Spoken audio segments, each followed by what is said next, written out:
Don't you wanna bet that I can get you back inside your head before the summer ends and spread a little love? Just for a little fun, I'll make you come back to me before the rise of every sun. Baby, it's meant to be, I know you got a man, but he don't understand. You're gonna be a heartbreaker. You're such a love taker. So just suck me in and you can toss me like a cigarette. 'Cause I just wanna be a bad habit, yeah.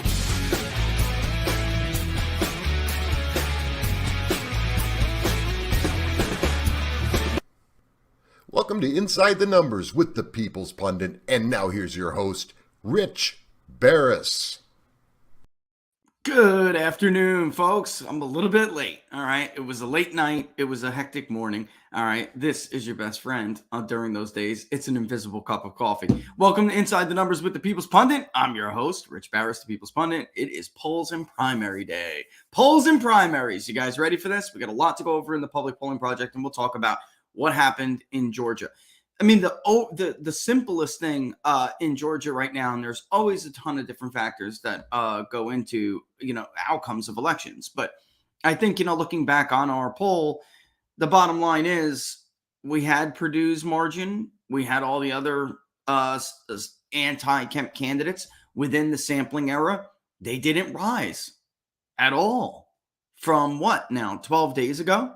It looks like Kemp got all those undecideds. That's what it looks like. And on the Secretary of State side, it looks like maybe, I don't know if we had good exit polls, maybe you would see a 2-to-1 break, something like that, because there were still about less than half, but 30 to 40% of undecideds at the Secretary of State when we asked. So all of those people went with the incumbents. On the ballot in Georgia, there is an I, all right, because we were looking into this last night. There is an I. People vote for the incumbent more often than not. We know that to be true. And I think in the end, what was it? Almost 2 weeks ago now, 60% of the electorate had no idea who outside, I think Purdue's a little bit different, but outside of the situation with the governors, nobody knew about all these Trump-endorsed candidates. They had no idea. We asked about Patrick Witt's race and the insurance commissioner. They didn't know. We asked about the attorney general or the secretary of state and on and on. And by that time, as you're getting to 2 weeks before the election, people don't know these things. Then that's problematic. And also, too, Robert took a little bit of a mea culpa on Twitter from Trafalgar. But, at the end of the day, when we discussed this, I think he made a good point, which was that Kemp went a long time dominating the airwaves. And, incumbents can do that. But, he had this argument that was, I'm super conservative. I got a lot of things done. I just disagree with Donald Trump on this one thing. And I really do think that his point is a valid point. And when you have Democrats getting domains like Jim Crow 2.0 during election reform, typical Republicans who aren't politicos, who don't marinate in this stuff day in and day out like we do, think to themselves and say, well, why are they attacking him so much? I guess he's doing something right. And I can completely see that. In the Secretary of State's race, yeah, he got reelected. 50 plus 1 is 50 plus 1. But that was an abysmal performance by Brad Raffensperger. Let's be real. It was. He was elected because of the Atlanta metro area. He was below 50 in most of the actual Republican areas. All right. So it was a very underwhelming performance. But to me, honestly, and we'll talk about this throughout the course of the show, but to me, I really think the most important race was Henry Cuellar, the incumbent, excuse me. He's not an independent. He's a Democrat. He's an incumbent Democrat, but I guess that's a Freudian slip because he really is the last somewhat conservative. I don't even know if that's the correct way to characterize him. Just simply not a maniac leftist. I'm serious. Cisneros was a radical candidate. She didn't believe in border security. She's somebody who thinks ICE agents, should be basically thrown in jail over celebrated for defending the border. She's a very radical candidate, and especially for Southern Texas. And, everyone wants to talk about the impact of the Trump endorsement, which we're also going to talk about. But it's not the first race in this season, this primary race in this season. She looks like she'll have failed by 174 votes, but others have not. And the real story here is the realignment. That race last night had more impact on the future of future elections in this country than any other race. It told us more. Henry Cuellar was almost defeated. That area is overwhelmingly conservative. I'm talking about values-wise. So what that tells me is you have almost half, because it's look, the best thing that could have happened to Republicans is Henry Cuellar lost his renomination bid to Cisneros in Texas 28. There is no chance she would have been able to carry that district. Now Democrats at least have a prayer in holding it. Let's get real. Some of these other analysts won't tell you this stuff. Leftists are challenging, not even, Cuellar can be, it's right to call him, I guess, a moderate. It is. Look, he doesn't toe the line on immigration. The FBI kicks his door in. That's what happened to him. And sorry, my son misses me. I took a little bit of time this morning. It was a crazy morning. And I miss him. So I took some time to hang out with him. And now he's like, I can hear him. And he wants daddy. I'm not going to be on forever, buddy. Tell him I won't be on forever. I miss him too. I had fun with him too. He's 2. Time flies by. It's like we go from one election to the other. I remember my oldest son. He's not 12. I remember when he was tiny, watching daddy crunch numbers for elections. We go from one election to the other, and the next thing you know, you're an old man, and your kids are like tweens. Ugh. So you got to take some time to smell the roses. All right, back to it, though. 174 votes. Bexar just did not come through for her last night. That was her best area. Zapata was Cuellar's best area. Zapata, Donald Trump, got clobbered in it in 2016. Hillary Clinton crushed him there, won more than 60% of the vote. And Donald Trump carried it in 2020, became the first Republican nominee to do so in 100 years. 100 years. It's just like Texas 15, where Republicans, despite me being the canary in the coal mine forever, this is like, I'm telling you, David Giglio's district is the new Texas 15. If Republicans nominate a donor candidate and blow it, it'll be a Democrat district for years and years and years. But it's a perfect example of what I saw in Texas 15. And Republicans look at it, they see majority Hispanic, and they run away like a bunch of little cowards. Can't win that. I need an 80% white electorate. Give me money. Donald Trump carried it, or he carried the new version of it, when the Republican candidate would not have. The Republican congressional candidate. So Cuellar holding on is a good thing for Democrats. I don't know that that'll save them. In the end, in an R+10 electorate in Texas, or close to it, I'm not sure it could even hold on. We'll just have to see. But I think at this point, what would I rate it? You know what? I think it's slightly Democrat. I do. Because he has good. Now, Garcia is going, like I said last night on Locals, she's going to be a formidable opponent. Because it will be an overwhelmingly Republican environment, which we're going to take a look at today. I haven't talked much about the generic ballot, what we found. I'm not even sure it's in the crosstab yet. I'll probably wind up adding it live on the show. I don't think I did put it in here. No, because there's so much to go on. If we don't get to it today, I'll show it to you, okay? But if we don't get to it today, we'll definitely get to it on Friday. And then also we have Trump versus all of the Democratic potential nominees. Look, I think soon we're going to start adding a Republican nomination question.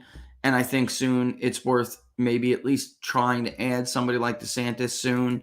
I do think, however, I saw the Harvard-Harris poll. I strongly disagree. DeSantis, and by the way, I saw the commentary of he who should not be known. DeSantis is widely known with the Republican electorate. We know this. We've asked. So this idea that there's like an ID problem for the Republican nomination, and that is what explains Trump's lead, is ridiculous. Republican voters know who Ron DeSantis is. It's everybody else who doesn't. And I think at this point, just looking at the numbers, I do think Ron DeSantis would probably be down to some of these Democratic candidates simply because of that name ID. But that doesn't last forever. So as we get closer and closer to 22 and his name builds up, we will start to add him.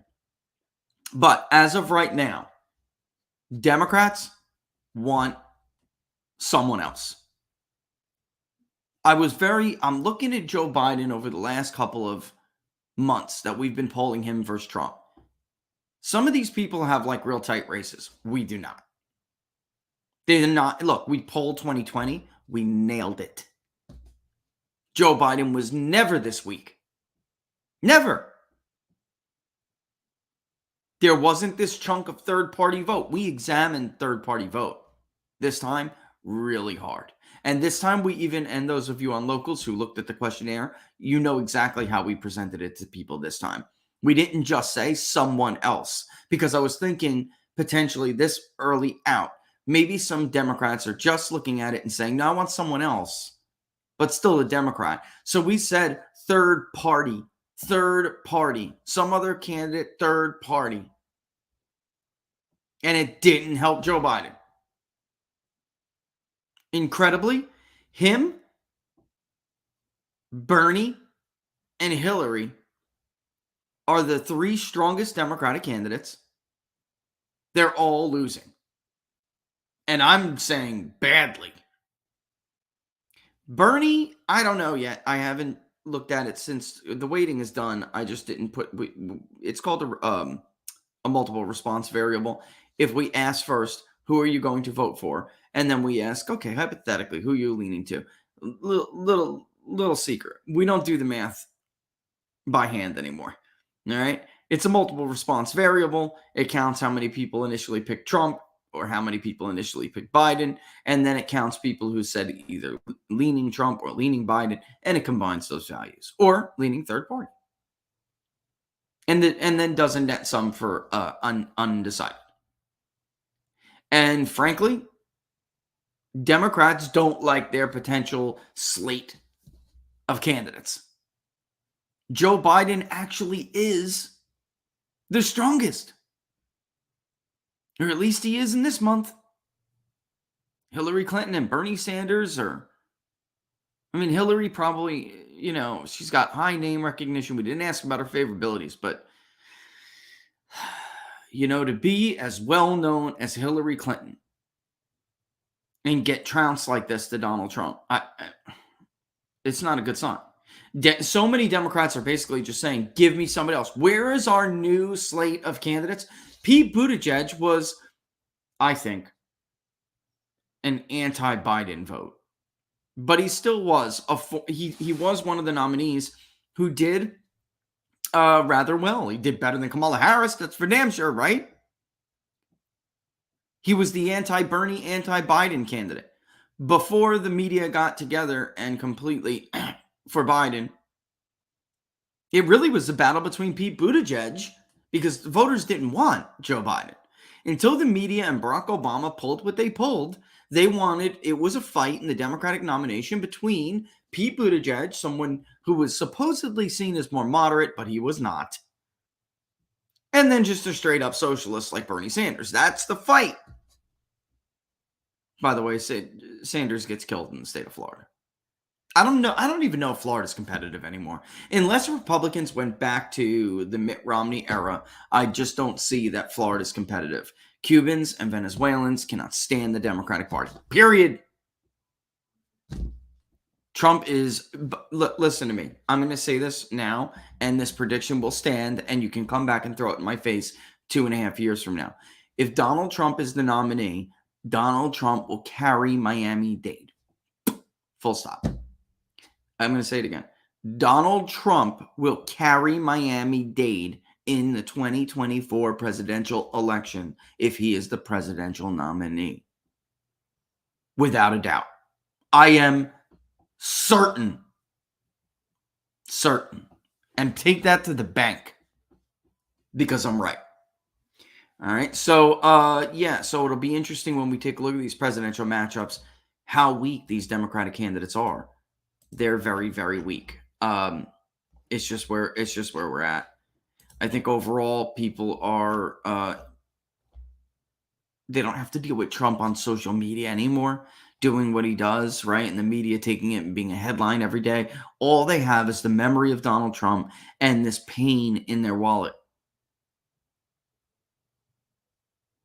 And I think that people can't underestimate how powerful that is. Simply, I could put gas in my car. Food and groceries, ladies and gentlemen, was actually cited more this month than gas. Food and groceries.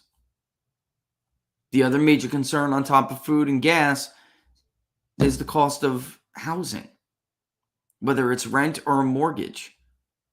We have working class people in this country who can't afford to buy a house, or they can't afford the increase in their rent. What is happening in this country right now, A, is a disgrace, and B, is extremely sad. And before we really go over Biden's approval rating, we're going to go over some of the economic stuff or maybe we'll do right track, wrong track, then look at his approval rating and then explain it through what we saw in the registered voter economic confidence index this month. I'll show you the relative values.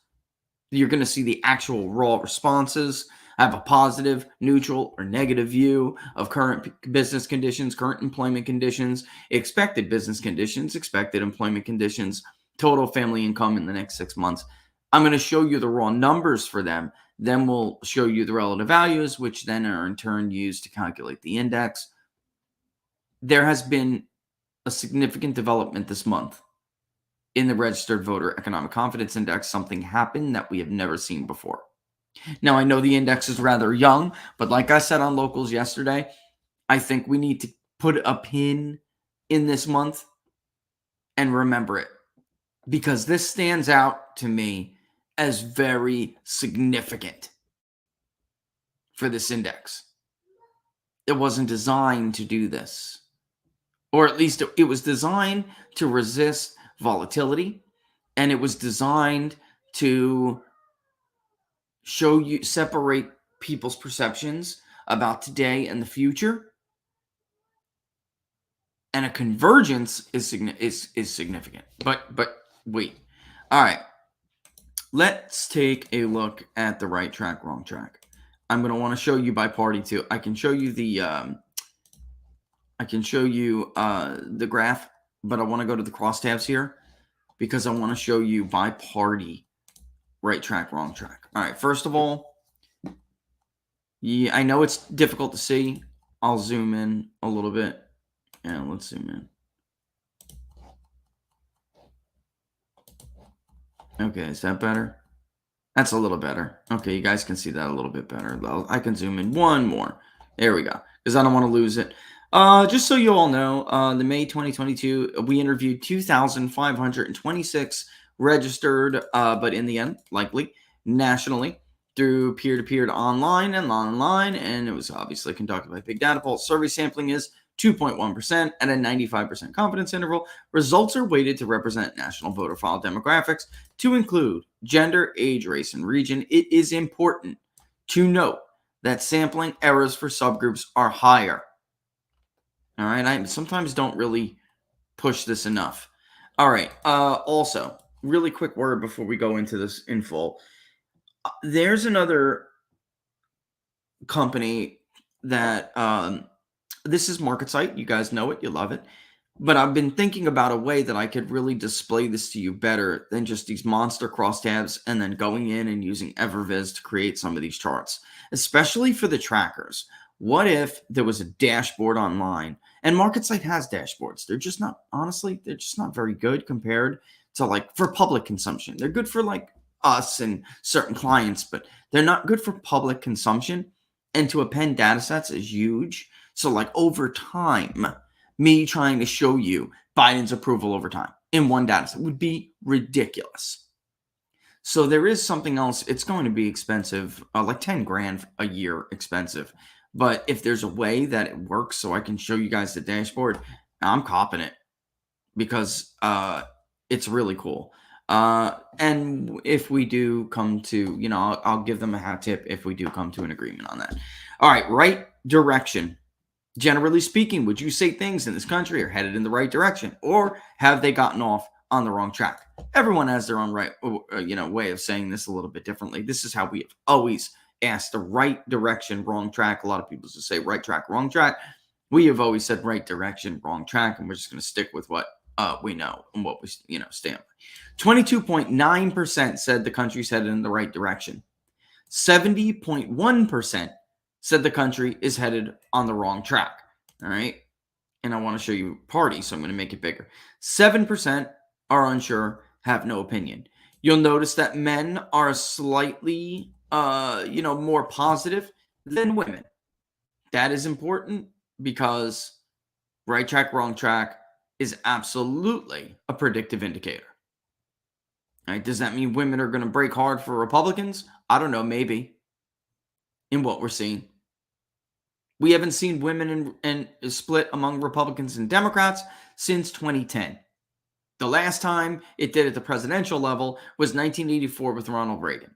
Herbert Walker Bush almost tied with women, but in the end, when he was defeated Michael Dukakis overwhelmingly, he won men handily. He still lost women by about 2 points. All right, so that's how significant some of the movement you're going to see really is. All right. We can also explain some of Biden's problems and the Democrats' problems with younger voters here. Only 25.3% say the country's headed on the right track.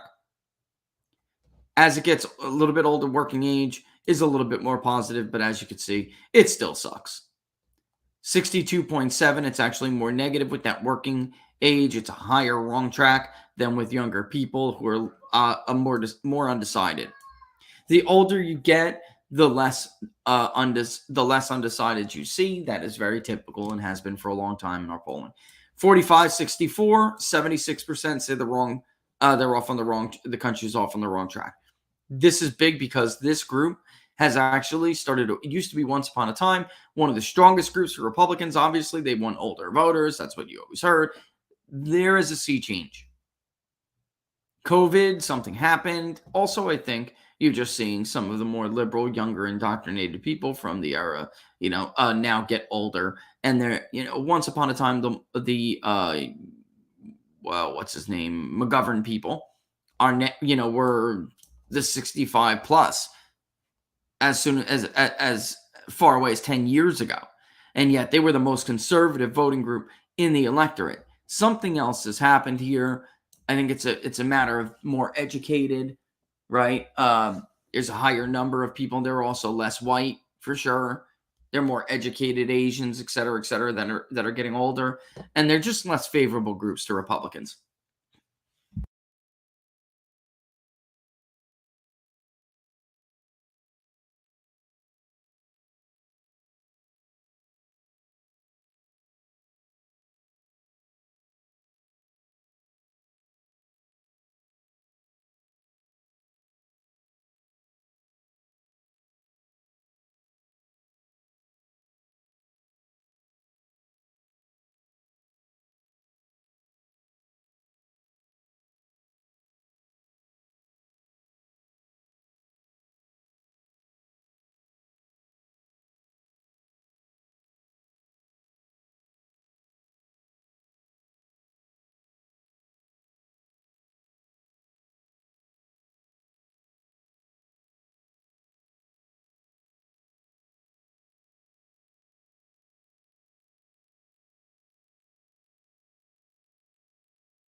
Joe Biden never had a base of support. Sorry, I know the volume was down. All right. He never had a base of support. Yeah, I like when I went to go get a drink, I hit the button and the sound went off. Imagine it was sound. Sorry. How long did that go on? This whole time? No. For real? This is what happens when Laura's sick. All right. Well, here we are. Sound. That whole thing. Unbelievable. Oh, wow. Well, imagine when I go back and absolutely have to do that again. Tell me it wasn't. Yeah, it was the whole damn time, huh? Oh, wow. All right. Well, it is what it is. I can't believe the viewership is still this high. You're telling me this many people are waiting? Oh, it was only 4 or 5 minutes? Okay, so it was when I went and moved the microphone. I hit the button. Okay, because I'm like, there's no way all these people stayed watching for an hour when there was no sound. David, no kidding, right? Oh, my God. All right. What I was generally saying with the right track, wrong track was, for what you guys may have missed, is that, and here, let me put myself back up so you can see me while I do this. Democrats, when we looked at it by party, we're living in it. I can do this real quickly. I can recap. Democrats, when you're looking by party, we're living in an alternate reality. They're the only ones, a slight majority, who said the country is still headed in the right direction. Everybody else, huge majorities, 8 and 10 independents, not more than 9 and 10 Republicans say the country was headed is on the wrong track. The third-party voter I stopped on there because when we started the public polling project, that third-party voter, which the media told you was the reason Joe Biden was elected, they either didn't vote in 2016, they voted for Donald Trump, some of them, they voted for Jill Stein, they voted for Gary Johnson, but that's why Hillary Clinton lost, and this is why Joe Biden won in a handful of states. They started positive on Joe Biden. They now typically approve of him at lower rates than true independents. And a huge number of them, it's actually worse than when you separate true independent, non-party affiliated with those who are non-two-party voters. They're not true independents because they are registered as something. It's just not Republican, Democrat, or non-party affiliated. When you look at them, they're worse than even non-party affiliateds. These are the voters that supposedly gave Joe Biden the tiny couple thousand vote margin that he had in some of these states. And now they cannot stand him. All right. What else did I bring up too? That there was a sea change with certain ages. Once upon a time, the older voters who were and now I'm remembering his name. Oh, come on. Give me a break here. No, I always think Mondale, but it's not. It's not Humphreys. Ran against Nixon. Somebody help me out here. Oh, my goodness. And I got it before, too, for crying out loud. In any event, once upon a time, they were radicals and young, and now they were the most conservative voters as soon as 10 years ago. Now look at them. But something different is happening here. That 45 to 64 was looking better for Democrats throughout the era of Trump. He was winning better. He was doing better with younger voters. McGovern, thank you, George McGovern, thank you. In any event, the bottom line is that COVID did something, change them. They went Democrat. I think some of it has to do with education too. Also, that it's a less white voting bloc than it used to be, even though it is still largely white. It's less white and it's more educated.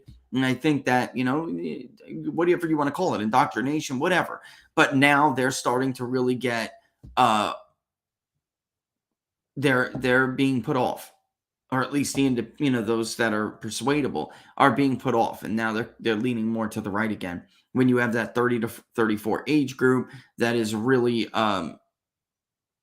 completely collapsed. I mean, Joe Biden has collapsed with younger voters. You can see it on your screen right now.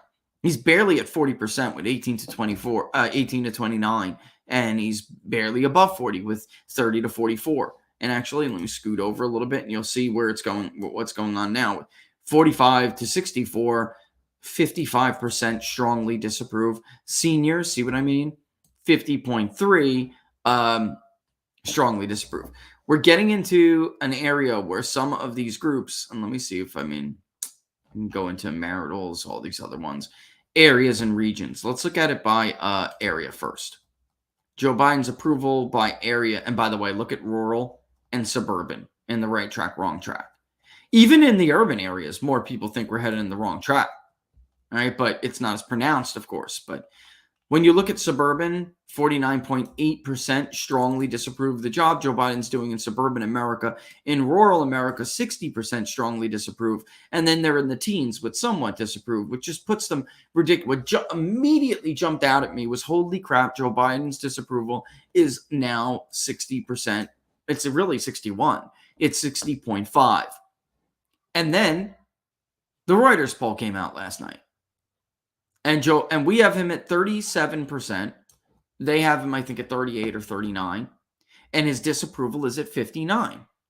So we were a couple of days ahead of some of these polls that have been very favorable to Joe Biden, now starting to show his disapproval is at 60%. That's bad. Because you're no longer seeing people, and like I started to say before I realized we were muted, no longer seeing people say at 5%, 6%, I'm undecided. This looks like Donald Trump at the height of the Russia hoax. And actually, I would argue it's worse. Because you can't use some of those pollsters that obviously could not poll Donald Trump supporters.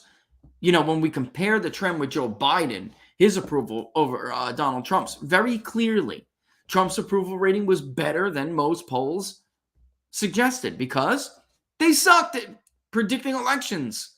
So they obviously didn't know. They obviously didn't know. So I don't know that Donald Trump ever fell to like 37%. I really don't think it's possible. Not with his core group. And with Joe Biden and Barack Obama, with Barack Obama and Donald Trump, it was totally different because you could almost never see this with Barack Obama and Donald Trump. And you would definitely never see this. Joe Biden does not, unlike Barack Obama and Donald Trump, I will say this again until the cows come home, I'll beat a dead horse, he never had a base of support because he wasn't really picked by the people, the voters. They wanted Bernie, and those who didn't want Bernie wanted Pete Buttigieg or somebody else. It was not until Barack Obama got on the phone, bribed Pete Buttigieg to get out of the race, and bribed others or bullied them, whatever worked for that typical candidate. In Pete's case, it was a bribe, basically. Get out, and I'll make sure Joe appoints you to something, and you all have a future. Don't get out, and I'll make sure your future in the Democratic Party is bleak. If Barack Obama didn't make those calls, Joe Biden would never have been nominated. Nobody has ever performed as badly as Joe Biden had performed in the early primary and caucus states and still won the nomination. What happened in 2020 is there was no historical precedent for it.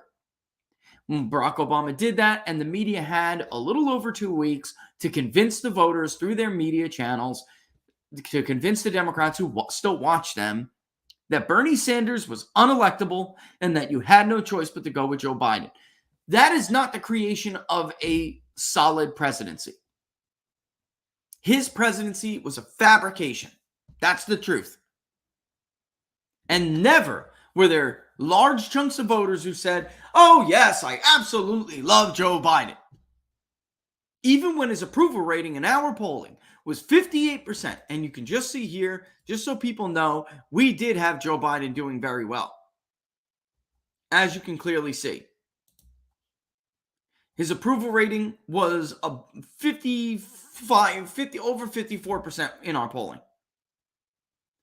He bombed, and he's bombing.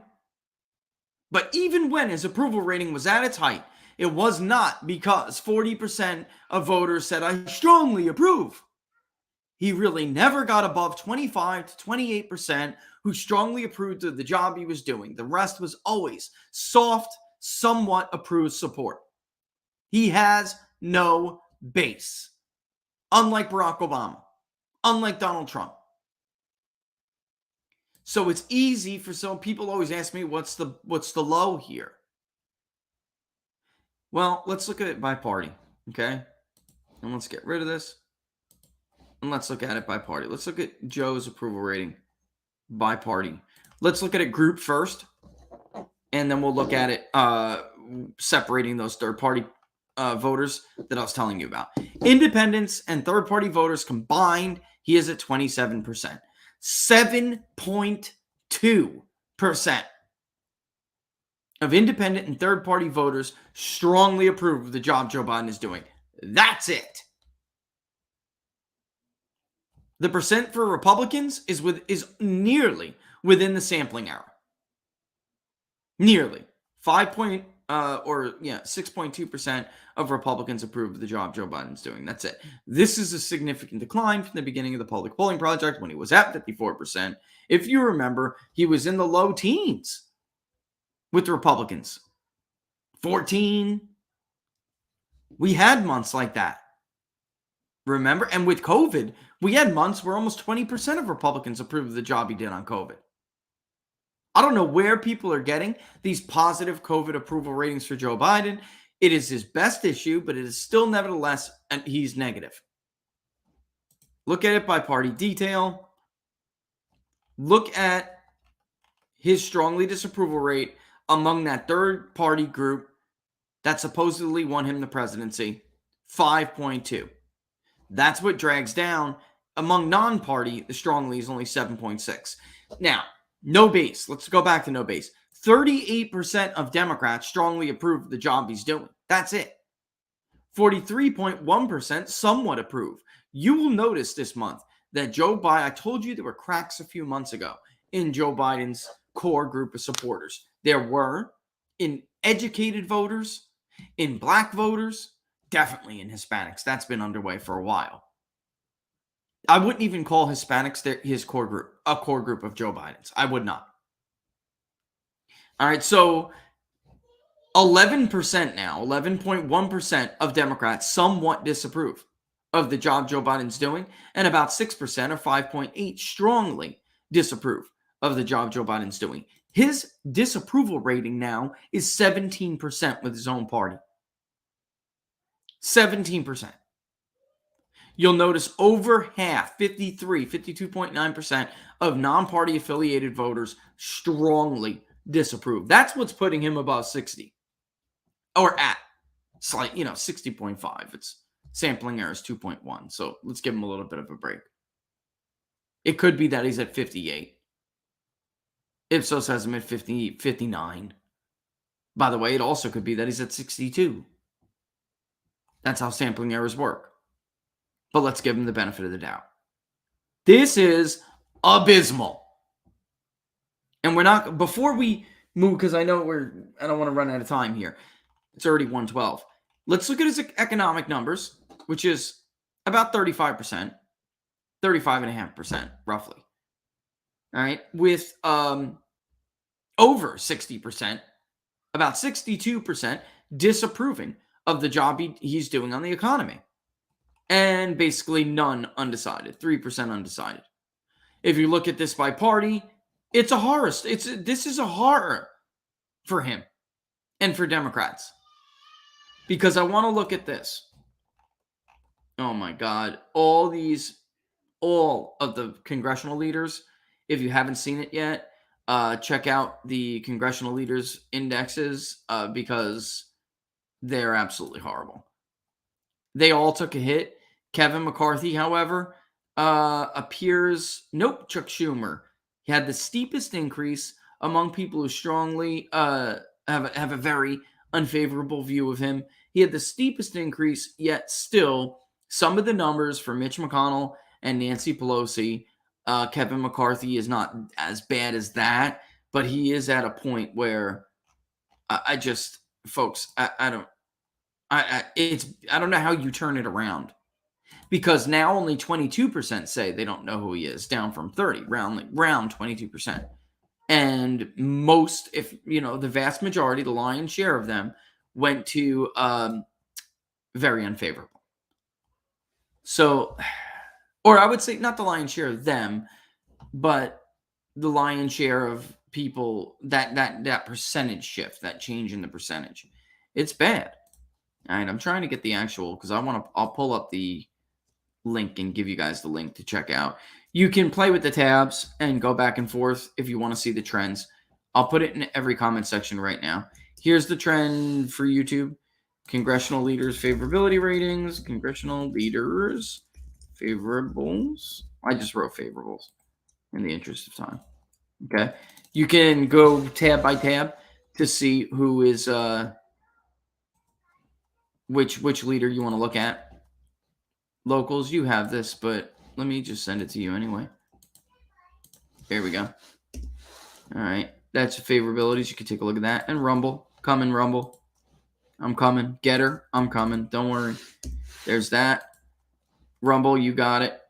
And now Getter. Getter, here you go, Getter. All right. I just sent out the link. All right. It's right there. It's called, you'll see app.everviz.com/crazy, crazy numbers. All right. Yeah, real quick. Let me put this on while we wait here. There we go. All right. So Chuck Schumer, Mitch McConnell, Nancy Pelosi, Kevin McCarthy. Take a look at Kevin McCarthy when you get a chance. Very unfavorable. Shot up to 31.2. Never heard of, no opinion. Fell to 22.5. Okay. So all of them, and I would like, if we have time, I want to focus on economic here because I think that there are a lot of other issues that are going on that people are unhappy with. But it is this fact that people cannot live, that they're having trouble making ends meet. This is a basic needs problem right now. And it's going to explain the right track, wrong track. It's going to explain Joe Biden's approval number. It's going to explain the Registered Voter Economic Confidence Index is it. It's going to explain why they said what they said on most important issues. It's going to explain why the generic ballot looks the way it does. And it's going to explain why Donald Trump is kicking everybody's, because he had a good economic record. All right. Reuters had Biden at 36. They're even lower than me. And the samples D plus 10, that's just... Look, we're actually R plus almost 2 this month. The D plus 10 in their samples is because they use crappy panel polls. Their panels are filled with Zoomers who once upon a time in panels, you actually had to wait to help Hillary Clinton. But now it's a matter of these people have nothing to do from COVID. So many of them no longer even have an office that they work at. They work at their home office. Maybe they never went back. And all they do all day is join panel surveys and click orange man bad, orange man bad, orange man bad. And they make $150,000 a year to do. Think Jeffrey pull my tubin on a Zoom in. Think Jeffrey pulling my tubin while a Zoom in. That's him. That's them. The men don't reflect men overall in the country. And the females are incredibly educated, way too educated for what it is in the country. They use probably the Ipsos, the Mera Speaks, or the Knowledge Panel. They're horrible. That's the sad truth of it. So YouGov's panel sucks. I'm sorry. I do know one panel that's good, but I have no intention of telling it online. And I am sorry for that, guys. You know I love you. We work together all the time. I just don't want everyone flocking to you. And even that panel had an issue with the lockdowns, but they knew it. They all knew it and recognized, oh, man, our panel is metro as hell now. So D plus 10, my butt. That means they must have had 66% of independent kind of like disapproval, and they weighted the poll to D plus 10. The raw is coming back about even. This is crazy. D plus 10. We have it R plus 2. It is what it is. The fact is there are a lot of Democrats, conservative Democrats, who are now calling themselves something else. The few remaining conservative Democrats there were. There are people who were Republican under Trump, then started calling themselves independent, which dropped the Republican percentage down, now returning and calling themselves Republican. There's several things that are going into the into the mix, but the bottom line is it bodes badly for Democrats. It all ends the same, with Democrats being about now 32, 33%, and Republicans being about 35, 36. That's where we're at. And independents being about 32, and it shifts a little bit here and there. It took a small R plus 0.4%. But understand this. This isn't a response bias. Joe Biden's approval didn't fall to an all-time low this month because we sampled more Republicans than Democrats. That's not what happened. These are self-identifying. 6 months ago, some of these people would have told you they're independent. Now they're telling you they're a Republican. It is not a response bias from a random sample phone poll. That's not the same. It's not the same thing. The surveys are still designed the same way. So when you're seeing this shift over, that's why we don't wait for a party like that. Because if you wait for it and you say, well, I think it's going to be this, then how can you tell? How can you follow along with the electorate as it tells you it no longer identifies this way? There's a big, big, big debate right now. Has been for a while about waiting for party. But as I watch the A-Poor guy with Nate Cohen on Twitter going back and forth about, the A-Poor person said, well, if I waited for education and party, then I accounted for some of these errors that we had. And Nate said, well, that may have helped you, but that didn't really help us. We still had Republican electorates. We just didn't do a good job. It wouldn't have helped us to weight even more Republican. The fact is, Nate has he's got several problems. I already tried to explain it to him in Florida. He laughed before the election. Now he looks like a fool. So let him figure it out his damn self. But everyone could have different problems. This idea like waiting is going to help you because you waited for party is not true. It may help some people. Depends how they conducted their surveys. But if you're waiting for party, you're imposing your will on the electorate. That's how I feel. All right. Jay, Laura is not doing so hot today, frankly, to be honest with you. She needs a day of rest. Don't worry. She doesn't have the Wu flu, whatever it's called today. No monkeypox. All right. She's just, she's been working her butt off and needed a break. That's why there was no sound, though, because damn well she would have caught that right away, Jay. Idiot! Turn your sound. I would have heard it in my earpiece. Turn on your sound, idiot. Gotta love her, though, right? Okay, let's do this. Let's go back here. All right, so back to the basic needs. I'm focusing on economics. There are always many, many issues, but the fact is the economics of all of this will without a shadow of a doubt, explain all of this. This month, oh my God. When I saw this, I was like, oh my God. I mean, I've never seen it fall below 20. You guys have, it's been in the 20s a few times before. But this is very bad. 18.6%. When we ask, please assign either a positive, neutral, or negative rating to reflect your perception for each of the following. Some of you who really follow along with surveys, this may look familiar to you.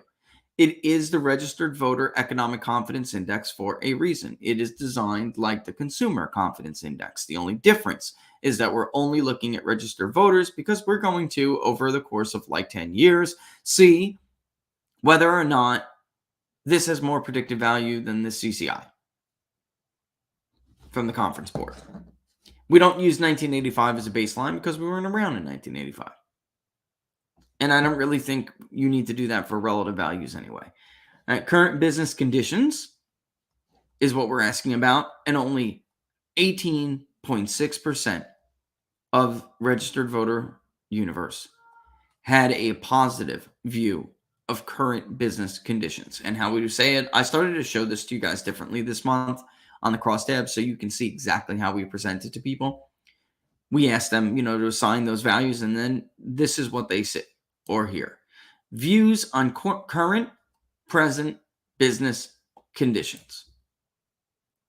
I did this differently on purpose this month because it's so bad. 18.6%. And what I mean is I'm showing it to you differently. The way we conducted the survey, just to be clear, is the same damn way we've been conducting it the entire time the index started, just to be clear. I'm saying I'm showing it to you a little bit different because normally it would just say current business conditions and all you saw was this. I'm trying to show you all now how it's presented. That's how it's presented. It's not presented as current business conditions. We just have labeled that sub-indicator as current business conditions because we say views on current present business conditions, right? Fair enough. The negative exploded, 42.8%. Sometimes large percentages of neutrality can, in the end, affect the level of the sub-indicator because how is this calculated? Just so everybody knows again. If it's a higher neutral value, it'll have a greater, impact on reducing the volatility of the index. Why am I saying this? How do you get the relative value? It is the sum of the positive and the negative. All right. Take that, the sum of the positive and the negative. Take the positive and divide it by the sum of the positive and the negative. I don't want to lose everybody's, here. But that is how relative values are found. And, wait. Before I show you that other graph, let's go through it all. It's bad. And it's bad across the board. Employment type, I thought this was interesting. Employed but looking, collapsed, 16.9%. But even people who are employed full-time, folks, you remember going over this. This is bad. Those who are retired, they're usually higher than the national average. Why? Because they're retired. And they're like, yeah, I guess the economy's good. The job market's good. They only panic like this when they think that what they have left in their nest egg, their fixed income, is not going to cut it. Because something like, inflation is going to wipe their savings out. These numbers are, depressing is not the word. They're sad. Because depressing is like, I'm depressed for myself, or it's depressing, it puts me in a negative mood. Sad is better. Because I'm sad for these people. I'm sad for our country. All right. Current employment conditions. Positive 29.4%. This is usually, as you guys know, a better indicator. But we still have 37.2% who came in as negative. And let me see if I can follow along. Well, because I'm going to give it to you guys and I'm not going to be able to see it. There it is. Let me just do it. So, by the way, just so you guys know the relative value, and I'm going to put them all up when we're done here. The relative value for the current business conditions index, one before this, was 30.3. 30.3. That's the level for that sub-indicator. That's down from last month, 38.9. So it fell from last month, 38.9 to 30.3. And technically, it was March because it was toward the middle end of March, remember? The current employment conditions, we just went over that. Like I said, you take you take the positive and divide it by the sum of the positive and negative. Last survey, it was 46. What you're looking at right now, this month, it is 42.5. Expected business conditions. Those two, just for those who are watching for the first time, because it looks like there's probably a lot of you, those two they make up the present situation index in the registered voter economic confidence index. Okay, this now that we're moving into, this is the expectations index. There are two indicators for the present situation. There are three for the expectations, and then all five of them averaged together makes up the registered voter economic confidence index's main index level. All right. You can average the two together too, but it's more proper to say that they're all five indicators are average. All right. Even though, yes, technically you're going to get the same result, but you know what I mean. All right. So expectations, the difference here, folks, the difference is that for a while now, and you're going to see it on the chart, people have felt crummy about current conditions, but still expected that the future was going to be brighter. About 6 months ago, I started more than that. Let's go. It was before the holidays. So let's say the fall of 2021. I started sounding the alarm and saying people are getting less optimistic about the future. And that is significant. And I warned that if this kept up, we would get to a point of a convergence, which you could argue is a malaise. Please assign a value to reflect your perception of each of the following. Expectations regarding business conditions 6 months from now, otherwise known as a 6-month outlook. Only 23.3% thought that business conditions in 6 months would be better. They have a positive view of it. 44 said negative. Well, about a third was neutral. So before I move on, expectations for business conditions, that sub-indicator was 46 last survey. It is now 34.6. It's a big collapse, and it's a big deal. Maybe they're not so happy about the job market today. They're happier than they are about other things. But in the future, it'll be brighter. Expectations regarding employment conditions 6 months from now. 29.5% positive, 39.3% negative, and 31.2% neutral, which comes to 42.8. Last index, 51. So it has declined from 51 to 42.8. The decline last month, by the way, for business conditions was 11.4. It's bad. Now, the inflation indicator. Why do we call it that? Please assign a value for expectations regarding total family income 6 months from now. Historically, and you're going to see it on the chart that I put up in a bit, historically, this has always been better than the rest of the indicators. People have always generally felt, since this index was established and launched, that maybe things aren't great in the job market. Maybe they're not good in the over economy. Expect them to get better. And by the way, I think my money's going to last. I think I'm going to be okay. This month, that all changed. They're less optimistic about their financial situation 6 months from now than they are about the employment situation 6 months from now, that they are about the overall economy 6 months from now. That they're less positive about their family income 6 months from now than they are about their current business condition, their current job condition. This is the first time this has ever happened. Ever. You'll notice the retired, and we've gone over this before, folks, in the last couple of surveys. We went over this by employment. That's why I put up the employment tracker, which you can see on bigdatapoll.com. I have to update it with the new ones, but it will be. 18.3% of retired people have a positive view. Half, folks, more than half of voters who are retired have a negative view.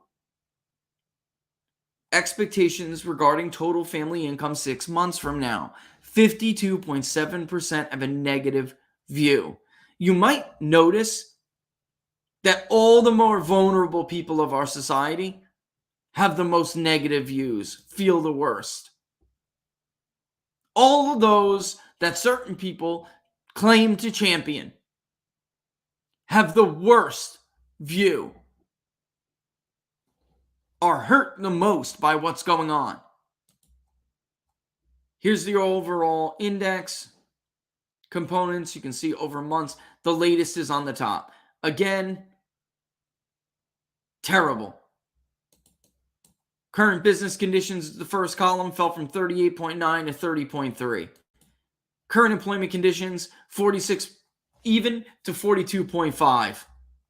Expectations for business conditions 6 months from now fell from 46 flat to 34.6. Expectations for employment conditions over the next 6 months fell from 51 to 42.8. And the worst of it all, if you ask me, not just in the fall, the percentage of fall, but what it means is this. Expectations regarding your total family income 6 months from now, the relative value fell from 44.2 to 31.6. This blows.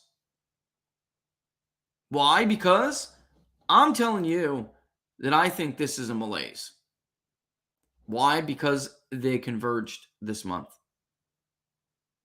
How people feel about the now and how people feel about the future converged. Can you see this graph? See what happened here on this graph? You understand why that's important? Look at the trend overall before we move on to other things, because this is really important.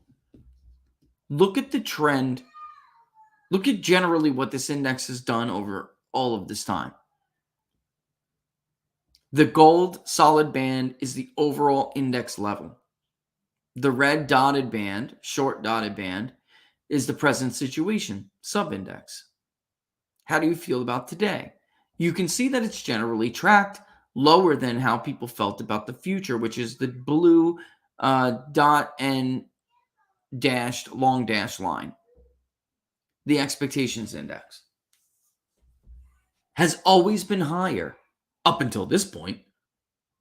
It has always been higher than the present situation. So even when things got negative, and you can see they started to get negative in the summer of 21, because they were actually rising. Joe Biden took over, people were not having a panic. Things were recuperating. How they felt about the economy was recuperating. It even ticked up once under Joe before the decline. Before that summer, it even ticked up. In June, there was a bump. After June, it all went to hell. And you can notice we have some ups and downs here, but it's a very clear decline. The trend is a downward trend.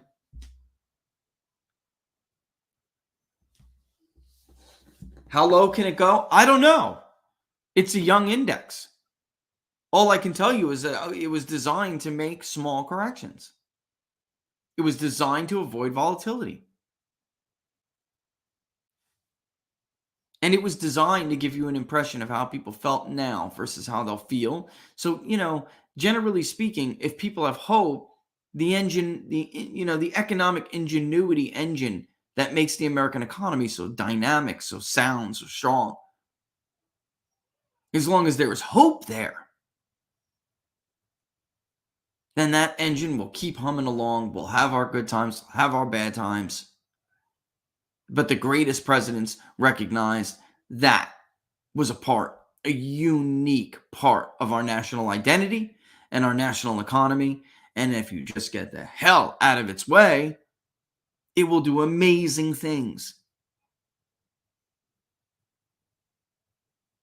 Yes, people had some negative views, more negative, about the situation they were presently in. Again, the red dotted line. But the future expectations, blue dot and long dash line, always tracked higher. That's why the main index is somewhere in the middle of it. Now, they are on par. Now, overall, the present situation index was 36.4. The expectations index was 36.3. 0.1 of a percentage point lower than the present situation index, and the first time ever that the expectations index was, it doesn't matter. I mean, I know it's within the sampling error, but it is the first time ever that it was lower than the present situation index. Subindex. Averaged together, expectations went out the day, and the overall registered voter economic confidence index came in at 36.3, mirroring the expectations. Why? Because there are three sub-indicators that make up there are three sub-indicators that make up the expectations index. There are two that make up the present situation. So given that 36.3 was, was calculated out of three indicators, it outweighs the present situation, which is calculated by two. And in the end, the overall index completely mirrors the expectations. They are identical for all intents and purposes. The three indexes, the main, the subs, are identical. That tells me that people have a very negative, crummy feeling about the now, the here and now, and have no hope. Or at least they have no more hope. They got hope, but they have no greater hope in 6 months that things are going to be any better. That's a malaise. It's the definition, basically, of a malaise. It's tragic. It's a freaking tragedy. It's terrible. And that's why you see what you see. That's why you see Joe Biden's approval rating, even among some areas where he's supposed to be really strong, is absolutely terrible. By the way, I'd like to show you something really quick. Hat tip to, I don't have it in front of me right now. You may even be in the chat. If it was you, I think it was Drury or Spider. And I do think it was Drury. So hat tip to Drury or Spider, because here's immigration and border security. I just want to show you something. Look at Hispanics. Here are Hispanics, right here. 16% approve of the job Joe Biden's doing at the southern border. Strongly approve, 25.5%. 50% disapprove. So when they tell you that Hispanics want open borders, they do not. They absolutely do not. When they tell you you have to pander with an amnesty, that's bullcrap. Amnesty, look, folks, illegal immigration is big money. It's big money for the scumbags that traffic them over. It's big money for the dirtbag, slip and fall, slime ball lawyers who represent them, who do the paperwork to get people legalized status after they came here the wrong way. It's big money for the cartels. It's big promotions for people at DHS. Illegal immigration benefits everyone but you, the worker. It benefits the elitists and the criminals. And it leaves the rest of us holding the bag. And that includes your fellow Hispanic men and women who are legally here. They don't like it. How did Donald Trump win these border counties for the first time in 100 years? How did he do it? By being a panderer? You hear him? He's so cute. Let them continue to move to the left and outside of the mainstream values. Couple that with the lawlessness that they saw in many of them remember the lawlessness of the. It's so funny. This guy asked, is it true you vote because some candidate had said so? Would you agree with the statement that you would vote for a candidate because their last name is Hispanic? And this guy was like, are you out of your damn mind? I didn't come to America to vote for crooked Hispanic politicians. It's like, this is totally racist. I'll vote for them if they're Hispanic because I like them, because I agree with their policies. Or I'll vote for a billionaire rich white guy because I agree with his policies.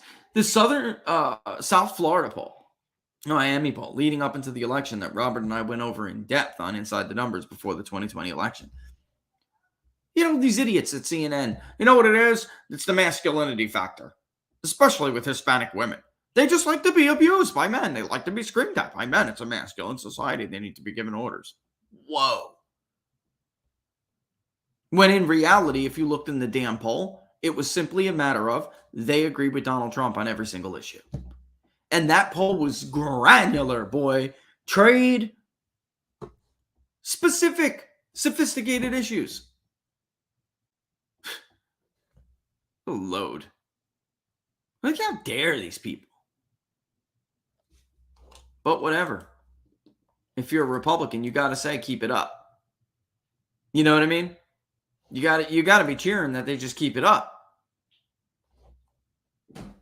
1 pound of flour equals 2.5 pounds of loaf. X Summer with the cooking skills.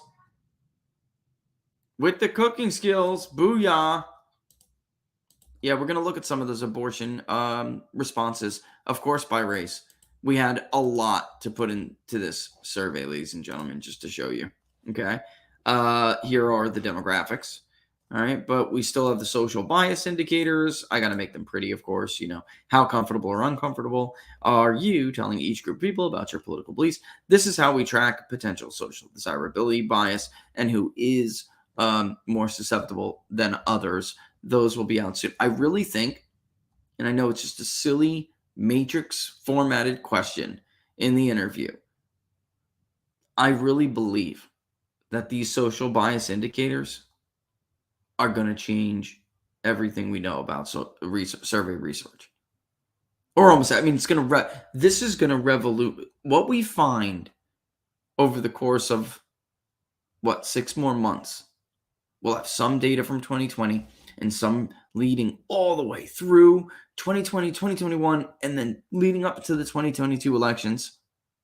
Almost completely done with 2022. We'll have all that data on the people who tell us over and over again that they feel pressures when relating to their political beliefs. This is a gold mine. I think it's going to tell us, as pollsters, we need to be more, or at least we need to have more humility, because it's going to show an incredible opportunity for polling misses, polling errors. And that we should stop pretending like we're we're traveling the world delivering the good news to people. Like, what we say is gospel. Have some freaking humility. Although it is perfectly acceptable to do what I do, which is spike the football in the face of your competitors when you do a better job. But we do have other questions here. Let's see. I just got to go through some of them. See, this is hypothetical 1. See, we do have this is almost done. Trump and Biden with the leaners. You want to see what it is without the leaners? Now, this is the midterm. It's going to have a different weight variable because it will be a 2024 general election. But should I show them? The with the leaners isn't done yet, but I think it's like 47-37. Something. I'm not kidding. Trump doesn't move that much higher, though, with leaners. All right, so he gets to like 48-49. But he doesn't get much higher. What he's got is what he's got. The lion's share of undecideds, do go for, well, that's not really true. I don't want to say the lion's share of undecideds. Those who finally lean, it does look a little bit more voter rich for Biden, but at the end of the day, people are so disgusted with him that he has a very difficult time. Yeah, it's, when you're at 37% approval, it's very difficult to ask another 13% to vote for you. And that's where he is. He's about able to muster up the percentage of people who say they approve of him. That's it. And Trump, he hasn't lost a damn vote from 2020. Contrary to what you see on Twitter, it's not real. People are like, oh, I hate Trump now. Okay. You represent like less than 1% of the Trump vote. It's just the truth. You that teeny. Twitter is not real. Rich, I wish you would do an opinion poll on various news personalities. CJ, let's explore that idea, shall we? What do you mean by that? Give me more of an idea. So, like, do you have a favorable or unfavorable view of so and so, like Sean Hannity, or so are you asking, should we do a favorability poll? Do you have a favorability rating you can assign? Also, whether or not maybe do you trust them? I kind of like that idea. But you got my mind thinking now. Don't disappear on me. Don't disappear on me. Because you got my mind going now. I kind of like this idea a lot. I really do. CJ, I like the idea. Let's marinate on this. Let's marinate on this, people. I kind of like this. I think Dem turnout, okay, is going to be bad. And why do I say that? Because it's R+2 with a slight, the likely voter screen was not very tight because the turnout we're seeing now, and by the way, we have been seeing since Virginia, the turnout, and New Jersey. There are people who are voting that don't typically vote in primaries. And if they're doing that, they're damn sure going to vote in the midterm. So I think some people better be very careful about who they screen out and who they don't. I really do. Yeah, so CJ says, yeah. So, yeah, exactly. I guess exactly to the favorability, and definitely should have trustworthy question. Yeah, like, how much trust do you have in this personality? A great deal. Quite a lot. Not very much. None at all. I like this idea, CJ. I like this idea. I do. No. You know what, Daniel? You got to remember, even some of the things like people are like, why do you do the UFO stuff? Well, first of all, Gallup's been doing UFO stuff for years. It's important. A lot of people think it's important. But number two, we also got to get attention to the public polling project. It's because otherwise we're not going to expand the base for contributors. The more we can expand the base of people who contribute to the public polling project, the less people have to do, right? The less you have to carry the burden. And I know they probably don't want shout outs, but there have been some people who have been extremely generous, and I don't want them to have to do that all the time. All right. There are others who, give every month. By the way, we tried to give one, I kid you not, we tried to give one merchandise because of, really extraordinary contributions to the project. And wouldn't even do it. He wouldn't take it. I'm like, are you serious? Yeah, no, don't worry about it. I'm like, look, man, these shirts are cozy. I'm not kidding. I'm telling you. Yeah, CJ, it's usually at, just so everybody knows, I don't think the new form is up yet, though. It's always at bigdatapoll.com/public polling project. But as far as I know, the new one is not. I'll check. I don't think the new one is up. And the other one shows that it's not fully funded. I think it's like a little bit off, but it is because of Venmo that hasn't been entered yet. By the way, I got the heads up. It may even be done now because I'm seeing an alert. Ooh, tell me it is. There will be a Venmo extension for you Venmo lovers out there. It's going to be an add-on, not even an add-on. It's just we're going to get the ability to take the donations through Venmo. Please tell me it's right here. I got the email the other day saying it was almost done. And 3D issues with donations. I have to go through it and look, but I know Venmo is coming very, very soon. What is today? The 25th, right? So I got to go through. There's so many item things here. And I know that some of you go through them, and then I wind up just adding the Venmo to it and saying, okay, it's like $100 in Venmo. I'll put it over. And I do that every month. So it is funded. So we'll have to get the new one up. It doesn't look like the new donation form is up yet. So give me a little bit. And, definitely, again, it's just bigdatapoll.com/public polling project.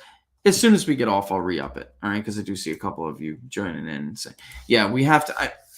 I don't know what's going on. I have some ideas, though, to try to get it in front of more people. And the more people we do, then the more opportunity we have, obviously, to expand the contributor base. All right. So let's move on to, did you guys check out that link with the favorability ratings for congressional leaders? All right. We have to put the generic ballot in here. Here's most important issues. What else we got? UFO. Oh, biggest threat, greatest enemy. Is it in there yet? I don't know that I put that in there. I did not. Ooh, let me throw that in there right now. We'll talk about that because we're running out of time. There's a lot going on. There's so much in this poll. It's a great poll. A lot of information. Great, I mean. All right. So let me just go to party and then you'll understand. All right. So you have more people than not, though nobody had a majority. China actually ticked up a point this year. It was 42 last year. It's 43 this year, 42.8. Russia surged significantly. No surprise there. 31.6% cited Russia as the number one enemy. And what did we say? Which one of the following nations? Excuse me, I get the hiccups. Which one of the following nations would you consider to be the single greatest enemy of the United States? Meaning, which poses the greatest threat? Excuse me. Let me get some water.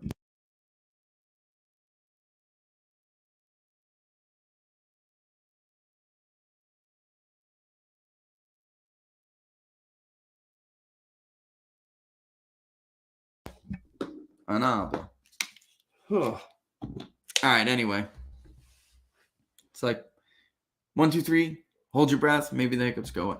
42.8% of independents and third-party voters combined said China was the greatest threat, biggest threat, greatest enemy of the United States. 26% of them chose Russia. 49, or almost about half, of the Democratic Party chose Russia. That isn't, honestly, and only 24% of the Democratic Party voters chose China. That isn't really all that different, honestly, from last year when it comes to Democrats. Republicans, about 1 in 5 choosing Russia. The Mark Levin, Sean Hannity, Lindsey Graham Republican. That is what made a big difference for Russia. I mean, there's still obviously a good deal of Democrats who said the same, but nevertheless, Republicans and independents still say China is the number one enemy. And by the way, almost a quarter of Democrats, 24.4%, agree. North Korea, 10.2. That's about the same as it was last year, if you remember. Iran, 2.8, came down slightly. And none was 3.1. That's about the same as it was last year. Other was 2.3. Undecided, 7.1. All right, so I knew it. I could see it in the raw. Russia was like 20% last year, right? Something like that, 20 or 22, 22% last year. And I could say that one definitely, the events impact, even current events, news that are in the cycle now, they impact opinion. It does. It shows you the power of the media, and it shows you what happens with disunity, right? So you have this part of the Republican Party that pretended to be America first when Donald Trump was president, and they have been cheerleading for war against Russia. As Tom Bevan from Real Clear Politics said the other day, what's her name? She's all in for war. Well, of course. She's not going to go fight it. Neither will her son. These people pretended to be America first, and you can clearly see there is some element of the Republican Party that still buys into it. However, the vast majority of Republicans don't think Russia is the greatest threat. The vast majority, 6 in 10, say it's China. And actually, Republicans are a little less bullish on North Korea this year. Last year, they were more bullish on North Korea, if you remember. 12.4% of Democrats also chose North Korea, only 8.8%. Let's go to separating the party out. And you can see that those third-party voters, a little bit less on China, but also were just flatly more undecided. It wasn't like they flocked to Russia. They didn't. It definitely came from a bit of an increase among independents, definite increase among some Democrats, and an increase, it was across the board. But I really think the impact that Republicans here were almost unanimously behind China last year, and now they were like, look, the squirrel, look, squirrel, where's squirrel? All right, get it? I mean, I'm trying to be nice here. Yeah, did they already do it, YouGov, Black? You're telling me they popped an Abbott +2 out already? They're going to do this crap. They're going to do it. I don't care what any of their garbage polls say. After I saw what I saw in Texas, the gubernatorial election in Texas is not competitive. You might as well put up a Nikki Fry +10. Free Fry, whatever. All right. Yeah, there were a lot of Trump voters who voted for Kemp. There's without a doubt. And I'm telling you, about 2 weeks ago when we were in the field conducting the poll, about 6 in 10 voters really did not know who the Trump ticket was. They didn't know. I mean, now that I look back and really, hindsight's always 20/20. It does look like an incumbent election. All of those undecideds simply picked the incumbent. That's what happened there. That's what happened in Georgia. Jody Heiss did better. He's always had a base of support. Perdue lost his own home county. Personally, ultra MAGA Marty Smith fan, I totally agree. As the public opinion guy, I got to just take people's opinions and relay them to you. But if I was in my own poll, I would have chose China. I think it is without a doubt very clear, and should be to everybody, that China is the greatest threat. Russia at this point, oh my God, save me. I agree with Henry Kissinger. But Russia at this point is a stabilizing force in Eastern Europe. And Henry Kissinger is right. If by some chance,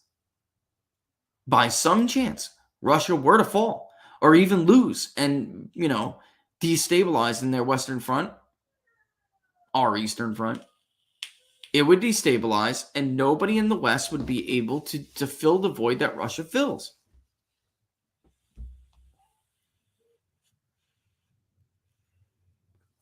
Yeah, I don't know. I'm looking at some of this stuff now. I'll have to take a look at it, but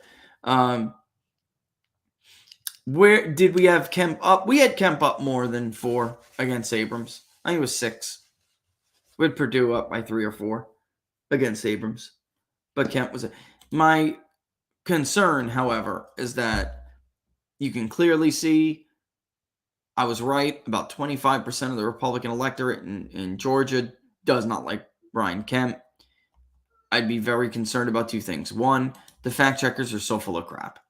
They are so full of crap. Of course, there's no scandal with Kemp yet because they haven't released it. And the media did not investigate it. Or at least they haven't released it. If they have. There's that. And then there's the simple thing that I really do feel. And David Perdue is a class act. He went right. So did John Fredericks. Went right to Twitter, went right to the camera and said, Kemp won. I'm going to do everything I can to get him elected because God forbid Stacey Abrams wins. I just don't know. Laura was right. There were people who didn't forget about David Perdue. And, that's why he wound up losing that runoff. Because nor Loeffler were really defending Donald Trump during all of that. And Laura was like, because in our polling, David Perdue really could not get out of the 20s. I know some of these other polls that came out after ours that showed Kemp losing steam. And we started that trend clearly, but we never had Purdue in the 30s like some of the other polls did. And Laura and I, were really talking about it. And Laura was like, Rich, I don't think he's getting out of the 24 to 26 range. I don't think it's happening. Because there are people who are still remembering what some of them view to still be a betrayal. Doesn't matter how pro-election reform Purdue was now. At the time. Yeah, see, I know some of you are even saying, that's me. I think obviously Laura was right. Because he didn't move from the poll that we had. He didn't move.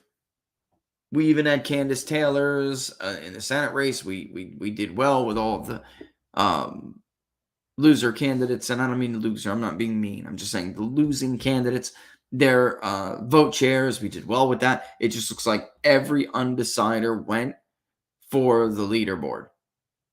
Even if you take undecided and add it to Herschel Walker, that's his margin. Take undecided and add it to Brian Kemp, that's his margin.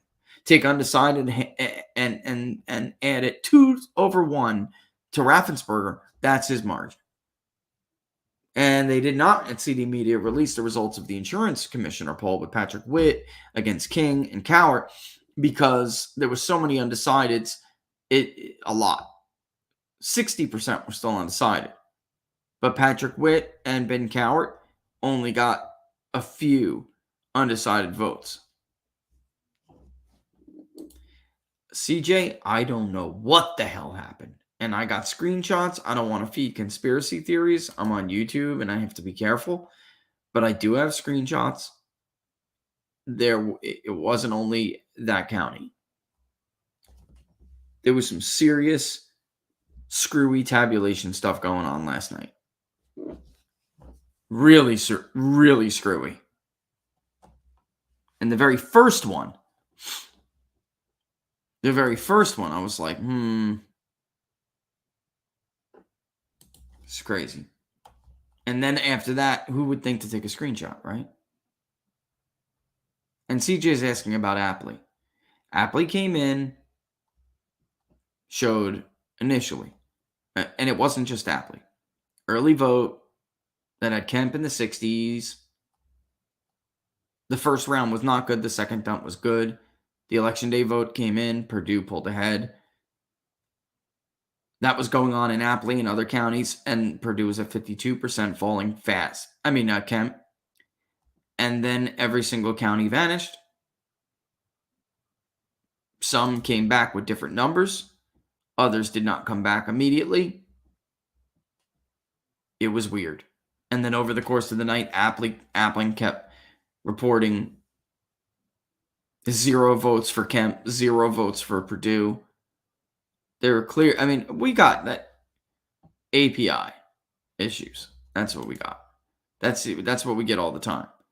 I've never seen entire states reboot like that. I'm sorry. Very weird. Very weird. Yeah, I think Katie Britt, and I'm going to hang tight and kind of discuss this a little bit. I think Katie Britt will win. She was absolutely dominant in everywhere outside of the northern Alabama backyard of what was Mo Brooks' representative district, like Madison, areas like that. Outside of that, Britt, he had no support. And Katie Britt did overwhelming in the rest of the state. So unless her base doesn't turn out in the runoff, because Mo Brooks' areas, his backyard does have some high population zones. The only thing that I could see is if the turnout is really disproportionate. And, those areas come out for Brooks. And hers don't. It's just, in the end, she put on a dominant performance. Yep, Vernon Jones did start to catch Doug Collins. That's because of specifically some of the areas that are in that district, 10th district. Look, Doug Collins, I had argued from the beginning, and this was before we knew about anybody's issues, but they all have issues, I got to tell you. that Vernon Jones had legislative experience. They should have ran him for the Senate, and he would have won. And they should have ran him against Warnock, who was also a flawed candidate. Okay, so they would have kind of canceled each other out. If you were going to run anybody against Brian Kemp, you should have run Herschel Walker against Brian Kemp instead of as a senator. Why? Because executives, or I would say, excuse me, celebrity turned politicians, celebrity businessmen turned politicians have had a lot of success at the executive level running for office. Running as a legislator is something that's totally different. It's foreign. The concept of legislating, being part of a, just one out of 100 or one out of 450, right? Whereas that's not what Walker, his business experience isn't, I guess you can say, with football, playing on a team. It's also, listen, I got to tell you, watch the polls with the Georgia race. Warnock is trailing in our polling, has been trailing for a long time. It is hard to understate how popular Herschel Walker is in the state of Georgia. It is hard to overstate, how important that sport is, especially at that level, to voters in southern states. It's a big deal. It's like Tebow running for Ted Yoho's district in Florida that runs right through the Gator Nation. It would be a big deal. And actually, it's more than that because Walker had a more accomplished career. Heisman Trophy. Big deal. It's a big deal. All right, I'm going to take it out. I did want to go over the UFO thing, but I guess we're not going to get over that. And I did want to you guys want to take a peek at the generic ballot real quick? You want me to show it? Real quick, I'll show you the generic ballot. I'll put it at the end and then remove it because it has to go before that. Where are you, generic ballot? There you are. We'll put it at the end just so I can show it to you. It's a bloodbath. A bloodbath.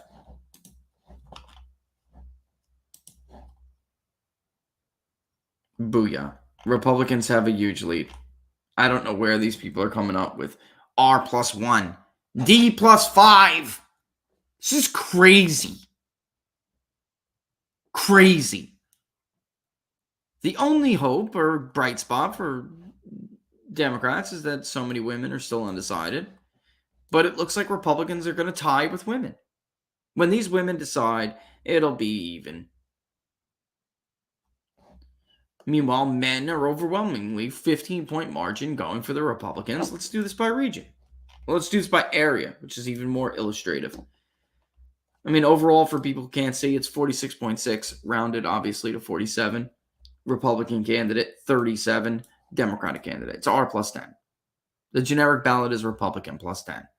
It's a big lead. Urban areas, Republicans are getting killed. It is what it is. But Democrats aren't doing that great there. In suburbia, Republicans have now taken a 15-point lead. By the way, this totally mirrors the DCCC's polling. I kid you not. It's almost identical to the poll the DCCC just conducted last week.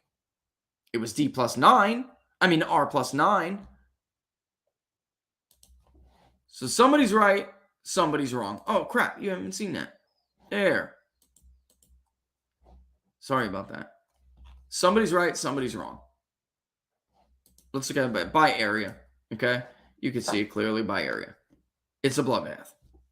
The DCCC had 47-39, I think, or maybe it was something like that. It was, no, because it was R+9, so 47-38, something like that.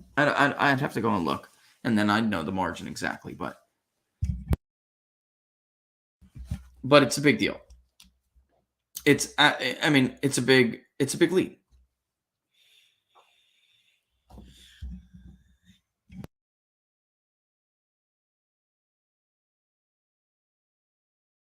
Sorry, I'm just reading some of your comments. The bottom line though is Raffensperger was not a strong performance. It was a rather weak, pathetic performance, honestly.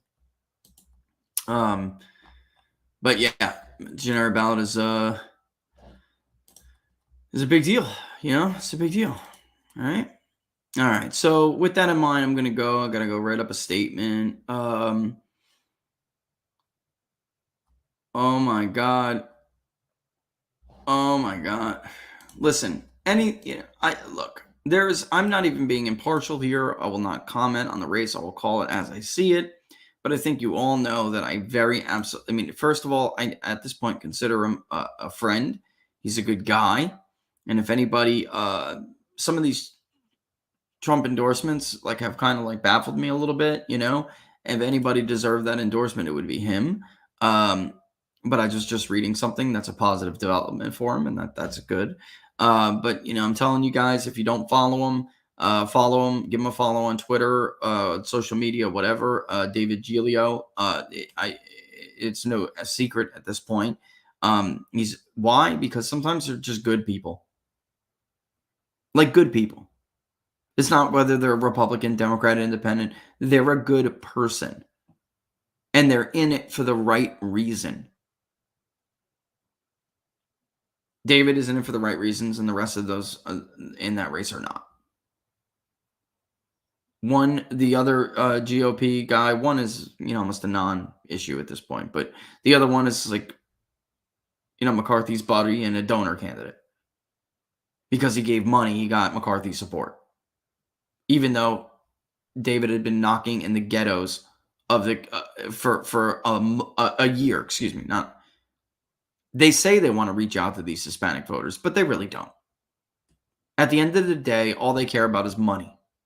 And it doesn't matter anyway, because if the Democrat were to win, who is a career politician and a corporatist, took oodles of money from Big Pharma, the other lefty in the race, Phil Arbio, was whacking him over it, like bludgeoning him. His ads are brutal. But they're true. And you have a bunch of fake MAGA people who donated to and endorsed the Democrat because they're defeatists. Because they're stuck in loser think, and they're all a bunch of political elitists in the same club. One even went to the border. With Donald Trump. Yet she endorsed the guy who introduced articles banning Donald Trump from being on the ballot in California. She endorsed the guy who backed the state gas tax when people can't even fill the tanks of gas in their car. She backed the guy who dodged the vote to repeal it 3 times while on the campaign trail. And then you have the other one. It's just a dirtbag plantation owner who's dead in the water anyway if he wins on June 9th, because he's on tape saying Mexicans have to vote for me because they work for me. That is the end of his campaign.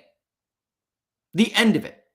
Adam Gray is just going to put it up on TV. He's going to put it on Radio Lobos, and it's just going to ride, yo. And he's going to get crushed by 20 points. So anyway, yeah. So there it is.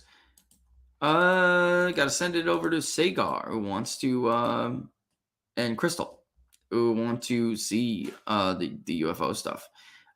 Which is, yeah, I got to go do that. So I'll do that. I'll put the new form up, and then locals. We got a lot to talk about locals. I feel like we need another stream in between now and Friday. We're gonna have to do it. I did a live chat yesterday just so I didn't want you guys just sitting at watching me do math. It's hard to do when I don't have somebody else like Don or something. And next time for primary day, maybe that's what I'll do. Maybe I'll bring on Don. I'll let him kind of MC it, and I'll pop in and out, as I need to give an update or something. I'll talk to Don about it. Maybe that's what we need to do, because I don't know why this. Does anybody know why iTunes just opens on its own? Does anybody know why the hell that happens? iMusic, excuse me. But in any event, maybe that's what we need to do, because otherwise you'd just be looking at me doing math. And it's kind of ridiculous. It wouldn't be very fun. All right. Next time, show at Barnes. What are the odds? Is always the first Monday of every month. So I believe that's next Monday, right? You like that idea, Snowman? Me too. I'll talk to Don about it. I think we have to do something like that. Yeah, we'll be doing what are the odds. That's next Monday, isn't it? I think so. Let me just pull out my handy dandy, trusty calculator. Trusty calendar. The next Monday, no. The next Monday is the 30th of May, sorry. So June 6th will be the next episode of What Are the Odds? As we get closer, though, I think it's Labor Day or so, we'll start doing it every Monday. I'll talk to Robert. Maybe we could start a little bit earlier because by Labor Day, there's not a lot. We kind of have quite a bit to discuss, don't we? So maybe I'll talk to Robert and let's see if we got to ramp this up a little bit earlier than we thought. Because, it's almost, look, it's D-Day, baby. It's D-Day already. Oh, and by the way, next Monday's Memorial Day anyway. So we wouldn't have done it on Memorial Day. All right. So with that in mind, locals, keep an eye out. We're going to be putting a lot of stuff up in the poll there. And then once we're done doing that, we'll give it to the rest of the, prying eyes. All right, but for now, we got it. Well, the only thing I am going to do is that I did promise Sagar I would shoot him over the UFO stuff so he can compare last year versus this year. There is a larger number of people this year. Ironically, I know they had the hearing, but I don't think that's what happened here. I think what happened is we had the report. Yeah, they had the hearing, but we had the report. The percentage of people who said that they have personally seen an unidentified flying object or an unidentified aerial phenomena didn't really change all that much. Now, there was a change to the choice. I didn't myself, but I know someone who earnestly believes they did. That was different and somewhat of an increase. But the percentage of people who said, I believe that intelligent life exists somewhere in the universe, number one, and the percentage of people who said, I think the government knows more than they said, both of those, than they have said or shown or let on, both of those questions increased significantly. So I think that may be what accounts for the percentage of people who, which increased. Last year was the first year ever that more people than not, it was 38 to 34, said that they believe that at least some of it can be attributed to legitimate extraterrestrial life forms visiting the planet. That was 38 and change. And human phenomena was 34. This year, it's in the 40s. It's a strong plurality that believes that this is extraterrestrial visitation as opposed to natural phenomena or human, our own, us, playing around. So it's significant. Last year was the tipping point, and that is significant in and of itself. It was a big change from 3 years prior that we had asked that question.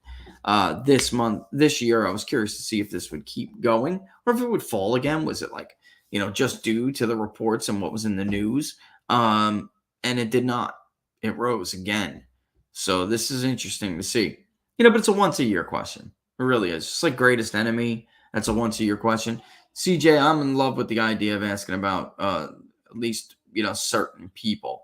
I would love to know how, Democrats versus independents and Republicans on somebody like Rachel Maddow and then Hannity, right? I bet you anything Tucker is the most trusted person on television. I bet you anything. We should check it out, though. And that would get a lot of attention. It's a good idea, CJ. So let me put up the new form. I'm going to go put up the new form. We'll have some more updates. Locals, keep an eye out. If I don't do it today, I'm definitely going to do it tomorrow. All right. So we have to do some updates, basically. All right. So there we have it. And interestingly, it's not, though, used as a distraction issue because, interestingly, despite the electorates appearing to be more Republican and conservative in their views, that number still increased. It is the educated WASP, like inner urban WASP,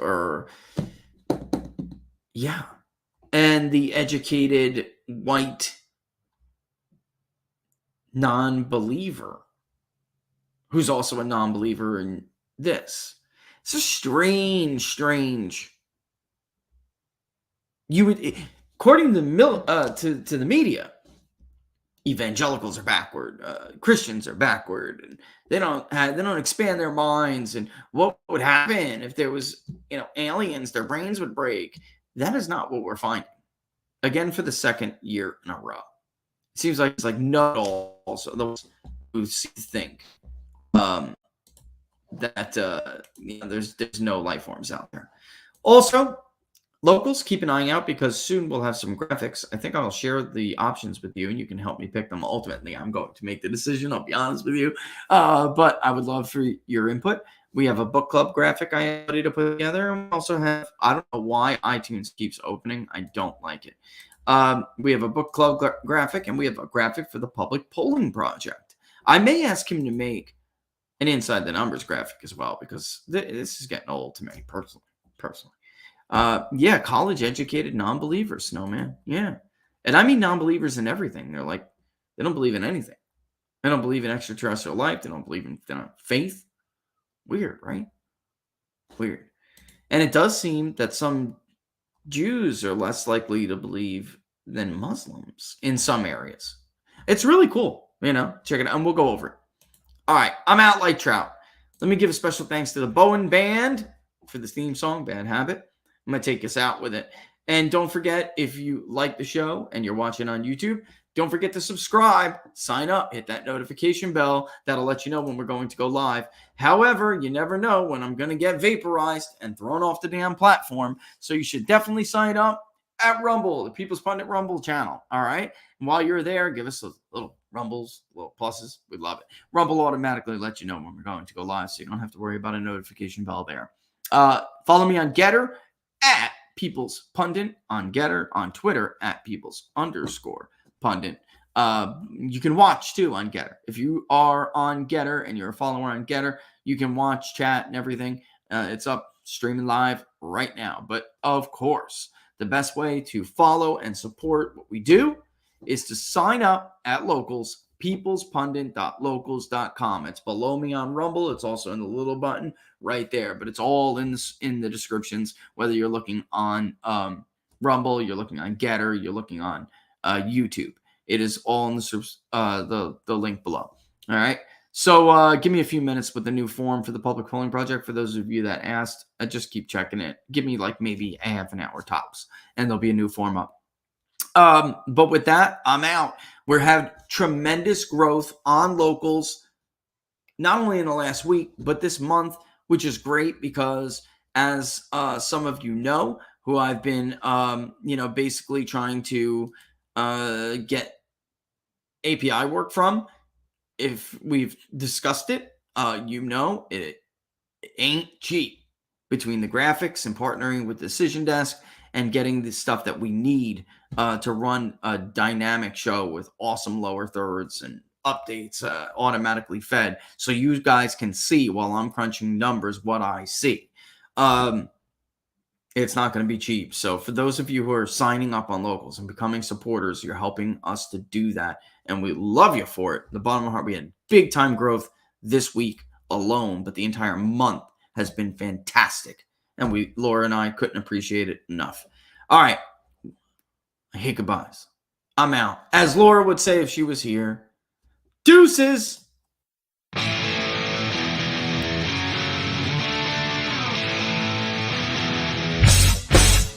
How much you wanna bet that I can get you back inside your head before the summer ends and spread a little love. Just for a little fun, I'll make you come back to me before the rise of every sun. Baby, it's meant to be. I know you got a man, but he don't understand. You're gonna be a heartbreaker. You're such a love taker. So just suck me in and you can toss me like a cigarette. 'Cause I just wanna be a bad habit, yeah.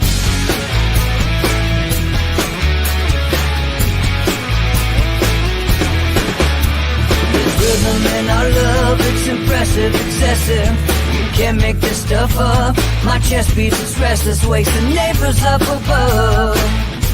Yeah, baby, come and show me love. Baby, come and show me love. Because you're gonna be a heartbreaker. You're such a love taker.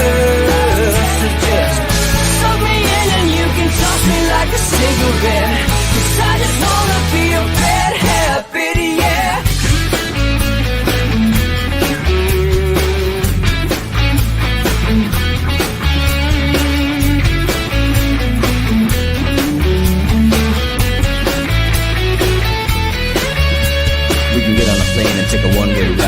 us a way to find a place we can hide. It wouldn't take much to disappear for a night, just to give in to the need and leave it all behind. Cause I know that you know that I know that you want me. You told me, now show me, come blow me away. Cause I know that you know that I know that you want me. You told me, now show me, come blow me away. You're gonna be a heartbreaker. You're such a love taker. So just suck me in and you can toss me like a cigarette. Cause I just wanna be your bad habit, yeah. You're gonna be a heartbreaker. You're such a love taker. So just suck me in and you can toss me like a cigarette. Cause I just wanna be your